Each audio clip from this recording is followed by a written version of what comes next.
Good afternoon, everybody. It is December 12th, 2017, and today we're going to talk about the evolution of cryptocurrencies and of the human race, and we're going to talk about computing and where I see things going. Because I was talking with my son about cryptocurrencies, and then I was talking with my assistant about computing, and she had some interesting ideas, and I thought, wow, that's really brilliant. So here's where I see things going. Humanity, of course, has been divided into two camps for a long time. You've had the civilized culture and the tribal cultures that have been going on for thousands of years, really. And that has sort of accelerated.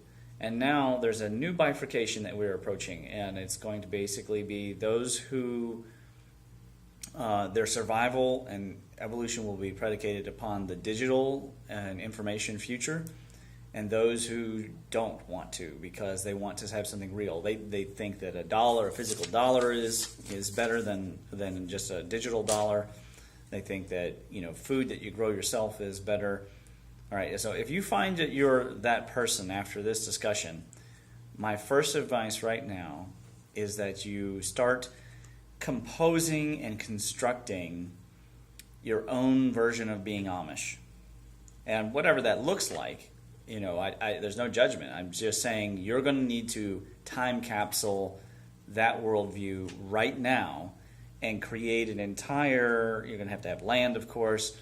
You're going to have to provide a learning system through generations. They come up believing like we got to have real things. We're not going to be cyborgs in this family. And this, we're going to have a religion that things stay the same going forward from here like this. Okay? That's going to be one group of people. Right, now you're leaving the forefront of evolution at that point. So it goes back over here to the other group of people. Those people are going to find that the generations are consumed faster than the previous generation. And what I mean is that the skills in which if you don't get the skill of evolving digitally, your digital skills that you currently have will become obsolete so fast that your actual physical survival, not just your fiscal survival, but your physical and social survival will become curtailed and threatened by the quick and ever-quickening evolution of things. And in case of the cryptocurrencies, let's talk about Bitcoin because it's the big elephant in the room right now.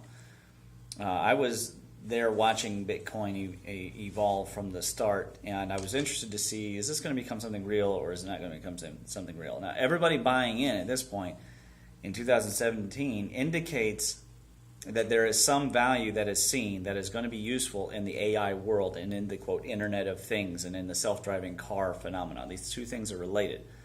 And the entire spying and data mining world that has evolved since 2008, 2009 indicates that big money thinks that Bitcoin is going to be, and cryptocurrencies, but particularly they want Bitcoin, is going to be the main way of these transactions. And big money is what's swinging that now. Right? You're not going to, if you start mining Bitcoin on your computer, you're nothing. It's based on processor speed. There are huge conglomerates that have put supercomputers to work on this stuff, okay? It is controlled and dominated by CPU, GPU, conglomerate houses. So don't waste your time trying to mine your own Bitcoins anymore with your PC. What you should be thinking is, so the Bitcoin is going to drag it up. Well, there might be other technologies that are useful because they have a different feature than Bitcoin. And that may enable you to still catch, ride the lightning and catch it. But what's for certain is the number of people who will get to ride this will be few. And most of the people will shy away and tend towards the dollar. Well, let me tell you something. The people who control the dollar, they're going to want to control the other. What I see is probably Bitcoin will soar to a huge number and have a natural die-off. There will be an outcry of people losing all their money, but there's not going to be that many people really losing all their money because most people cannot afford to buy $16,000, $18,000 coins. And so it's going to be a relatively few people. So there's going to be this outrage. They're going to crack down on it, and then most of the focus will shift to a better technology. So if you can identify that coin, that other cryptocurrency, that other blockchain currency, then you'll do pretty well. I'm looking at a few myself, but I don't want to give you the impression that I know the exact one. I knew Bitcoin would be a thing because it had the only cloud. It was the first kid on the block. It won't be the only kid on the block. But my point is, that's how people are going to be gaining money. Now, if you're poor and African or Indonesian or something, I mean, you're already behind where we're at here in the Western culture right now. So I wouldn't invest in, unless you can figure out a way to get on one of those and you just ride the lightning all the way, and then you pop into this whole new scheme of evolution. Pretty much you need to master the kind that is, quote, real, which means growing your own food, having a home, land, protect it, build your own little standing militia, and protect it from the changes that are to come, because it's still in the end all about getting energy. It's all about exchange of calories and social energy, psychic energy, mating, and finding somebody to be with you until you pass on. I mean, that's all still viable. But in this new scheme that they're creating, they are going to be funneling most of the power and wealth into highly technical forms of evolution. People who otherwise couldn't necessarily pass on their genetics are going to be able to, because they're going to have access to wealth that is generated by intelligence, and in particular by technical intelligence. Not necessarily scientific intelligence. You have to understand the difference there. Scientific intelligence has had its major role and maybe will have a major role again, but we don't have a culture that promotes scientific intelligence. We have a culture that promotes technical intelligence. Scientists are falling, by the wayside. It's becoming a just more or less mathematical mysticism that has highfalutin consequences, and you hope to get a grant and win some prizes, and that's not real science. Real science is done in laboratory. It's done with repeated experimentation, and there's not big money in that. There's big money in creating drugs, but I wouldn't call that real true scientific endeavor, because scientific endeavor is about finding the truth, and creating drugs is not necessarily about that. So technical expertise and technical intelligence, and I would say technical wisdom, are going to be big winners in a world that is going towards cryptocurrencies, because now it's using your intelligence, your internal machinery here, to sense something that is ultimately not, quote, not real. Of course, nothing around us is really real. You could say this is like another dimension of reality, where it's an internet dimension, to be aware of what the new trend is and why it's happening. I think most of us are mystified by this entire sexual harassment scandal thing. But there are probably some people out there who saw it coming. And those people who are able to sense that and to capture that, or even to build a system which brings to them the knowledge, the wisdom, the data, the information before it happens, are going to be the people who are running this new world. And this is a thing that they actively research. You can go watch an MIT video, or I'm sorry, it was a TED video about an MIT researcher, and ostensibly we're watching my child learn his first word. Well, nobody puts that much money into some things to figure out why a child says water and how long it takes and all the places in the house they go.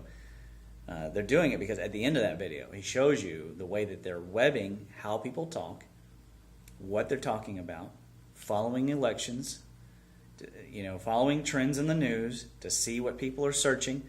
Why would anyone spend that kind of money on a system as robust as that? Possibly military application, tracking terrorists, but probably not. Probably mostly because if you know what things people are in the cycle of the changes are likely to search for. I'm not just saying, they're going to search for gloves in October, but in general, like if they just searched for, transmission repairman, are they going to next search for motorcycle? If you can make that prediction, then you can definitely capture energy before it has actually manifested, before it is actually coming out. And that kind of technical expertise is probably evolved past me. So what I'm doing, if you want to know how I'm handling this, I'm gathering the wisdom, the technical wisdom, and of course some scientific knowledge, but the technical wisdom. And then I want to pass as a system. I'm going to create a system for my family in which I'll be teaching my sons and my daughter how to actually capture that technical evolutionary side to where they understand the world of finance, not from a perspective of an outsider, but from a perspective of an insider, even if they're not themselves an insider. Because you never know what little bit of technical expertise might save them, whether or not it's from something that harmful or just save them, keep their house. God forbid there be a cryptocurrency crash in 2035 and the entire family farm is lost. These kinds of things are the problems of the future generations that have to be dealt with now. So the wise thing is, according to the Art of War and the Book of Changes, is set up the dynamics now while you're thinking about it. And then later on, you'll be able to help your progeny pass on. And so your genetics will be directly, that is if you care about your genetics. Some people don't care. They don't care if their family name goes on. They don't care about their great-grandkids. If you're one of those people, then don't even worry about it. Just enjoy the time you're in. May you live in interesting times. But if you do consider your family's legacy, and if you consider, I built this thing, I built this business, I built this land, and you want that to be able to go on, you have to start considering the effects of these things that are, quote, not real, because they're becoming real. And eventually, the cryptocurrency thing is a small virus now, but it's going to eventually spread. And you know how viruses and bacteria, at one time, mitochondria were not part of cells. And they became part of cells because it provided a function, and that function was necessary and was beneficial to everyone. And so it will spread into the regular currency, and it will become part of our lifestyle. I don't know if they'll let it become everything, and because ultimately humans are going to be more powerful still than the AI. So they'll be creating the AI. That's their goal. They don't want a full-on Skynet, right? They want a Skynet that works for them, like a dog. So they will create a version of cryptocurrency of which is controllable by the elites of the world. And in the meantime, there's going to be a lot of volatility up and down of these different cryptocurrencies. And some of them are going to take off and go up like this. Maybe you find one of those. Some of them are going to be Ponzi schemes. Most of them actually are technically Ponzi schemes, in which they're increasing because more people are getting in them. And when they crash, there are going to be people who lose money. But if you can get in at a very low, it's not going to be a big deal. But it's mostly the skill I'm talking about, being able to evolve with these changes. And some people don't want to. I actually had a friend tell me at a certain area in Kentucky, in Frenchburg, they actively chase out investors in business. They physically threaten them and chase them away. Why? Because they don't want anybody to come in and change Frenchburg. They don't want it. They don't want coffee shops, and they don't want new gas stations. They got 1 or 2 gas stations. That's all they need, and they don't want things to grow and change. So that's how they're handling it, right? They're turning the whole city is like an Amish compound, but it's not Amish. Well, some people are going to handle it that way. And people who live, though, in places like New York City, you're not going to have that option. You will have to be technically evolved. And if you haven't developed the skill of technical evolution, you might want to. I'm lucky. I practice a medicine in which even if Bitcoin comes around and I start accepting Bitcoin, my skill is a timeless skill. So, unless I'm the one who puts me out of business by inventing the next machine that does everything I do, but pretty much technical evolution is going to be required for the vast majority of consumers, business people, professionals. Already we saw the case of the doctor who was fired because she refused to use computers. It's happening, and it's not something that really you and I can stop. So I recommend either cutting edge, get with it, or row backwards and figure out a way to package your own world of timeless values. All right, let me know if you have any questions, and please like, share, subscribe. I know that the other videos do. I will upload it as soon as I can.